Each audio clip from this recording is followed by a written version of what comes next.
We return to the historic circuit of Imola for 2022, and this Workday Good Lap Great Lap will compare Max Verstappen on a set of medium tyres and Sergio Perez on a set of soft tyres to check out the difference in mechanical grip between the two tyre types.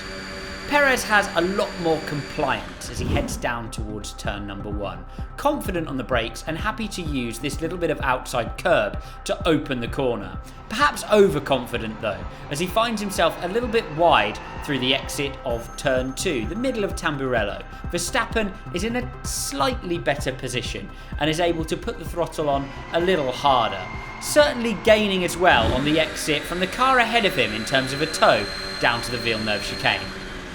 Perez is able to carry more speed through the Villeneuve chicane on the merit of having more mechanical grip and considerably more in the middle of Tosa. A fascinating comparison in terms of mechanical grip, as both drivers appear to take almost exactly the same actions, but Perez's car goes arcing towards the apex, Verstappen left floundering on the outside with lack of front end and lack of point, slowing him through the apex and slowing him on the throttle.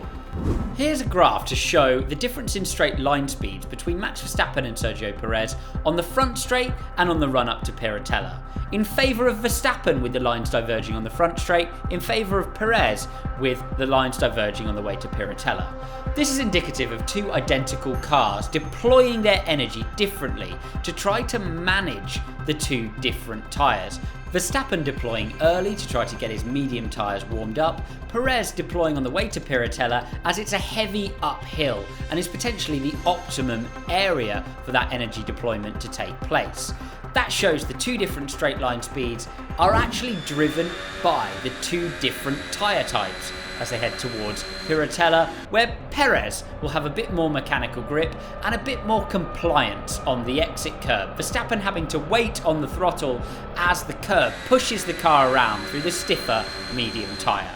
Verstappen grabs a bit of time back by turning in later to the second part of Agua Minerale, Perez creeping in early and having to wait on the apex,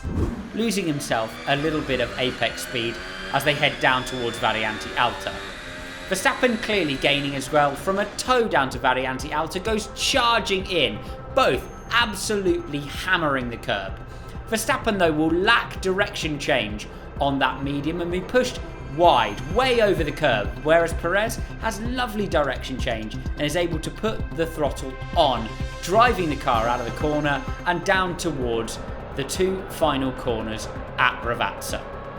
Verstappen, I feel, might be slightly affected by the car he's been gaining a tow from ahead throughout the lap on his way into the first part of Ravazza. He certainly has too much understeer in the downhill left-hander, and then look at the aggravation he suffers on the curb, putting himself slightly late for the second Ravazza and struggling again with understeer, late on the throttle, missing quite a lot of time. As they head out across the line, Perez has beaten his teammate using the soft tyre by around 0.2 of a second to deliver a great lap of Imola.